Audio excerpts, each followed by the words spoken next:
Ciao a tutti e benvenuti a Inspire Me, dove intervistiamo i leader di oggi per formare quelli di domani.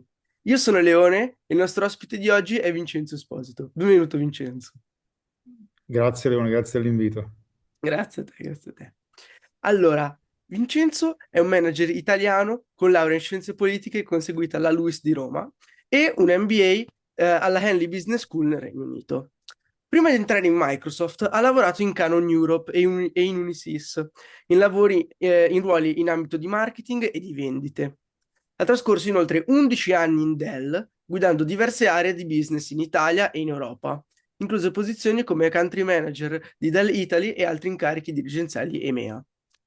Nel 2013 è entrato in Microsoft, dove ha ricoperto ruoli come Corporate and SMB Sales Director, Enterprise Director e General Manager per l'area Central e Eastern Europe.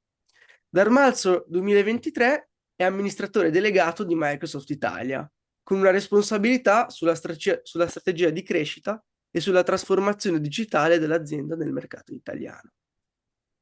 Allora, Vincenzo, suppongo che essere il CEO di una delle aziende più importanti al mondo è un lavoro con diversi aspetti, ma proviamo a entrare nel dettaglio. In che cosa consiste il tuo lavoro e la tua esperienza professionale? Allora, diciamo il mio lavoro innanzitutto è quello, se tu vuoi, oggi di rappresentare Microsoft in Italia. Mm. Ok? Cosa significa rappresentare un'azienda in Italia? Innanzitutto significa rappresentare più di 1.000 persone che lavorano per Microsoft in Italia e rappresentare loro, rappresentare anche più di 14.000 partner che lavorano su tecnologie e prodotti Microsoft e poi essere, diciamo, la faccia, la voce di Microsoft per tutte quelle aziende che puntano su di noi per migliorare i propri processi, migliorare la propria produttività attraverso l'adozione della nostra tecnologia. Non da ultimo anche essere l'interfaccia con tutto il mondo delle istituzioni, perché noi oltre a vendere e commercializzare prodotti abbiamo fatto anche un investimento molto grande qui in Italia nella costruzione di una grande data center, di un grande data center, di quella che noi chiamiamo una cloud region, con un investimento di più di 4 miliardi, abbiamo più di 200 persone che lavorano a questo progetto, per cui ti lascio immaginare gli impatti che può avere su un paese come l'Italia, una regione come la Lombardia, perché lo stiamo costruendo qui. Per Certo. cui è un lavoro fatto di tante cose, tanti aspetti, è un lavoro bellissimo e sono particolarmente orgoglioso, diciamo, di farlo per un'azienda così importante. Certo. E invece torniamo un po' indietro nel tempo. Parliamo della scuola. Ti vorrei chiedere che influenza hanno avuto il liceo e l'università, la LUISS, sul tuo successo lavorativo e personale. Allora, è una domanda, devo andare parecchio indietro con la memoria, ahimè, perché era tanti anni fa. No, allora, devo dire, io ho una formazione prevalentemente classica, umanistica, no? Come si dice di più oggi. E infatti ho fatto il liceo classico e poi ho fatto scienze politiche perché volevo fare il diplomatico. Volevo fare il diplomatico, era un po' un'idea che avevo, anche abbastanza naive perché mi piaceva viaggiare e avevo questa passione per il viaggio, per essere internazionale. Poi, poi man mano che sono andato avanti, in questo la LUISS mi ha aiutato perché all'epoca era un'università molto internazionale con tanti legami anche all'estero, mi ha permesso di fare il progetto Erasmus, io ho fatto il progetto Erasmus in Svezia per circa un anno, mi ha aperto un po' la mente e man mano, diciamo, ho sviluppato dentro di me quest'idea che sì, amavo questa dimensione internazionale, però non volevo fare necessariamente il diplomatico, mi piaceva più il business, se tu vuoi, no? È stata qualcosa che è nata in maniera piuttosto naturale.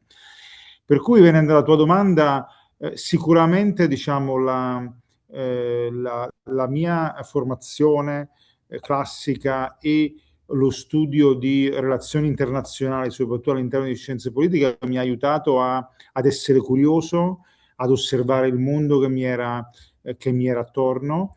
Però diciamo non l'ho mai vissuta come una gabbia o qualcosa di deterministico, l'ho vissuto semplicemente sempre come una piattaforma che poi mi ha permesso di fare altre cose.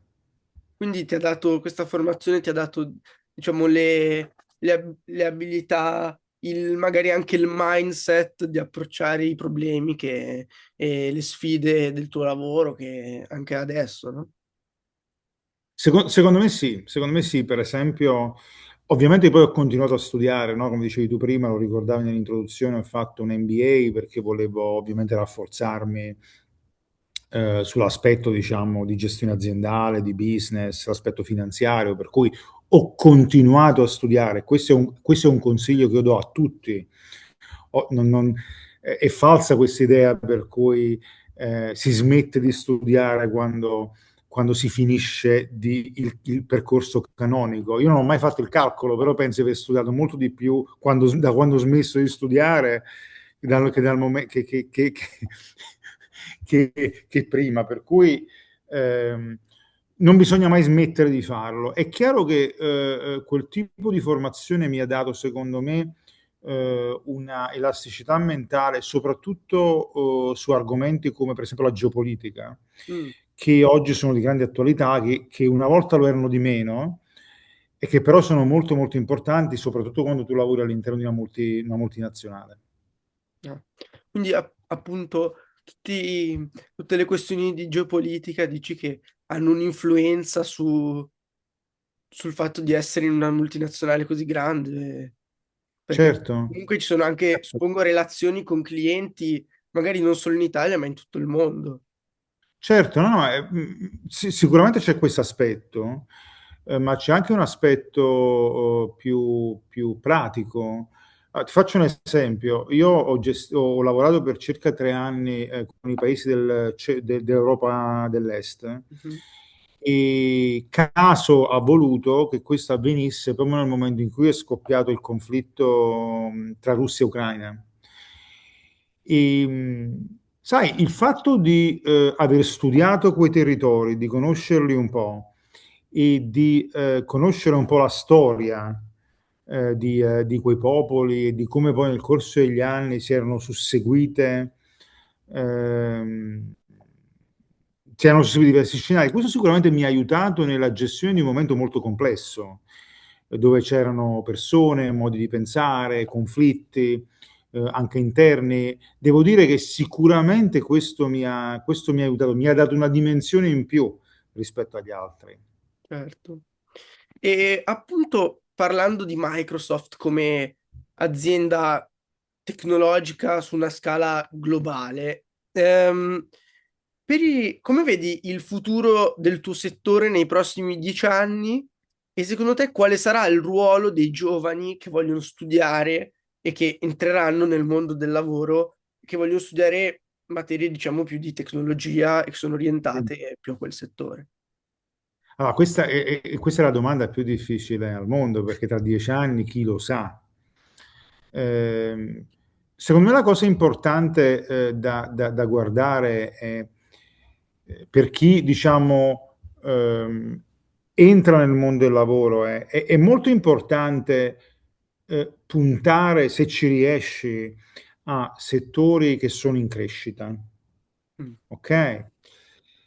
È chiaro che la tecnologia nelle sue varie declinazioni, una volta era la digitalizzazione, le telecomunicazioni, oggi è l'intelligenza artificiale, e sono un po' il motore del mondo, per cui al netto di qualche incidente di percorso, è chiaro che è un trend secolare che andrà sempre in crescita.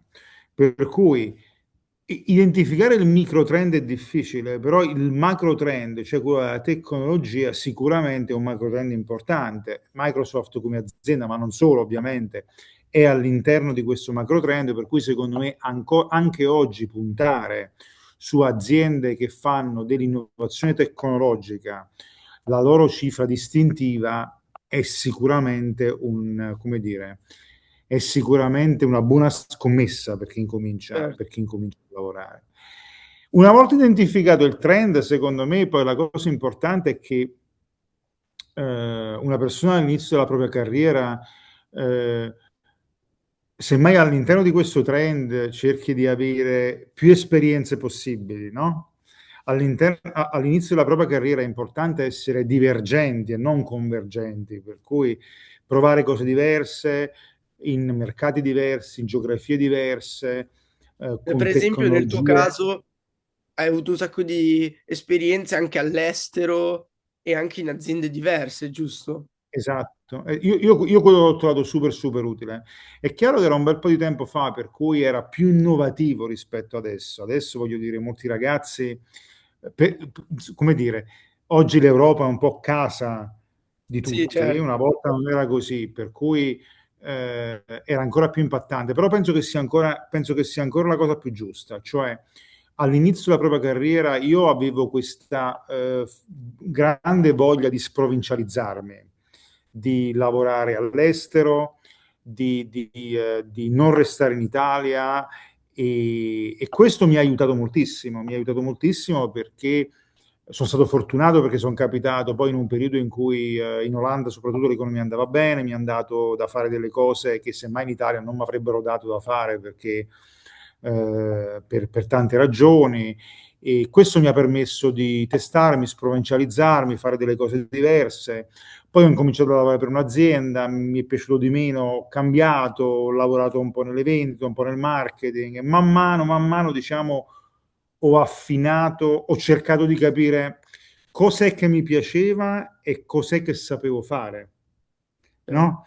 Che mettere insieme queste due cose è molto importante perché a te può anche piacere molto una cosa, ma se non sei bravo, difficilmente riesci a trarne vantaggio. O puoi essere molto bravo, ma una cosa non ti piace. L'ideale è trovare qualcosa dove tu sei bravo. Di solito quando sei bravo a fare una cosa ti piace anche Sì, perché ne trai certo. soddisfazione. Avere un po' un equilibrio tra i due aspetti, Esatto, diciamo. esatto. E invece tornando ai giovani, al nostro Sì. pubblico, ehm, nella tua esperienza di manager, nella tua esperienza all'interno di grandi aziende, in ruoli di leadership, come fai a riconoscere i talenti per la tua azienda e quali caratteristiche apprezzi nei giovani?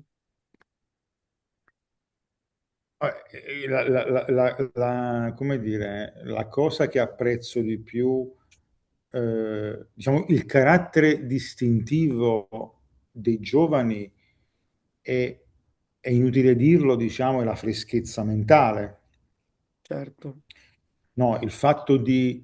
è vero che non hai esperienza quando sei giovane, per gioco forza, allo stesso tempo hai una freschezza mentale, un modo di vedere le cose, a patto che tu sia bravo, perché poi non è che essere giovani sia di per sé un merito. Di solito quelli bravi hanno una freschezza mentale, un modo di vedere le cose ehm, che è unica. Per cui all'interno di un'azienda, soprattutto un'azienda come Microsoft, è molto importante avere questo tipo di risorse. Questo perché? Perché in un mondo dove la tecnologia cambia in continuazione, ogni giorno devi fare in modo di essere rilevante, avere un occhio giovane è super, super importante. E dopodiché è chiaro che identificare i talenti, siano giovani o meno giovani, è sempre in assoluto il lavoro A più difficile da fare come leader di un'azienda, B quello che poi fa veramente la differenza. certo, Perché le persone fanno la differenza, per cui assolutamente. trovare le persone giuste è il lavoro, diciamo, è la cosa fondamentale, alla fine è sempre una sorta di mix tra scienza ed arte. Ok? Scienza perché guardi tutta una serie di criteri come il background di studi, risultati, nel caso vostro, l'università, i progetti extracurriculari, ma poi quando tu vedi una persona è anche una questione di vibrazioni, di empatia, di energia che quella persona ti trasferisce, che poi nel corso degli anni impari anche per certi versi ad intercettare quasi a livello subconscio, no? Certo, riesci a capire le persone subito. Eh, ci s- almeno si spera, no? Che dopo un tot di anni sei diventato un po' più bravo in modo tale da massimizzare le scelte positive e minimizzare o renderle vicine allo zero quelle meno positive. Certo. E concludendo, qual è stato il miglior consiglio che tu abbia ricevuto e a tua volta che consiglio daresti agli adolescenti di oggi? Allora, io ho avuto tanti, devo dire, tanti consigli eh, che ho preso qui e lì, e forse, ma ti racconto qualche episodio se tu vuoi. Certo, Il certo. primo, secondo me, a me mi ha impattato molto quando io alla fine dell'università, a un certo punto volevo fare subito master.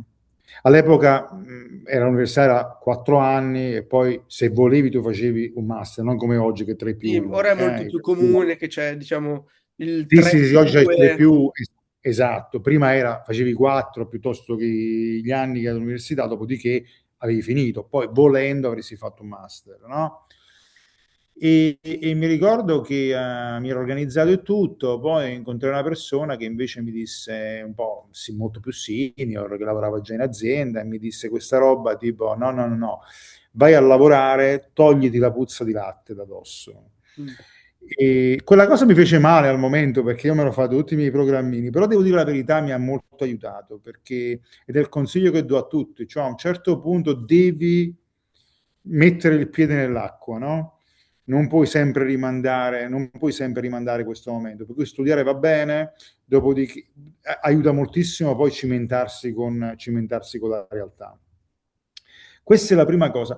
La seconda cosa, secondo me, molto importante all'inizio è quella di puntare sul valore delle esperienze, sul contenuto, piuttosto che banalmente sullo stipendio, il titolo, piuttosto che cose di questo tipo qua. Cioè il contenuto che lo si può acquisire in tanti modi, no? Attraverso delle esperienze, come dicevamo noi, divergenti, dei viaggi, degli stage importanti, però puntare sul contenuto, ok? Piuttosto che sulla forma. Questo sempre vale, ma secondo me soprattutto all'inizio. Per cui direi mettersi alla prova, non aver paura di mettersi alla prova e puntare su se stessi in termini di esperienza e arricchimento da un punto di vista del contenuto della persona, perché poi man mano che cresci tu sedimenti tutte queste cose qua e diventi poi, costruisci veramente quel tuo know-how, quel tuo valore che è indistruttibile. Ottimo. Grazie mille Vincenzo per questi ottimi consigli e ti ringrazio Grazie a sia da te. parte mia che da parte di tutto il team di Inspire Me e da parte di tutti gli spettatori per questa tua testimonianza, per la tua disponibilità e ti ringrazio per questa bellissima intervista e spero di vederci presto. No, grazie a te, grazie a voi ragazzi, e in bocca al lupo. Grazie, buona giornata. Ciao.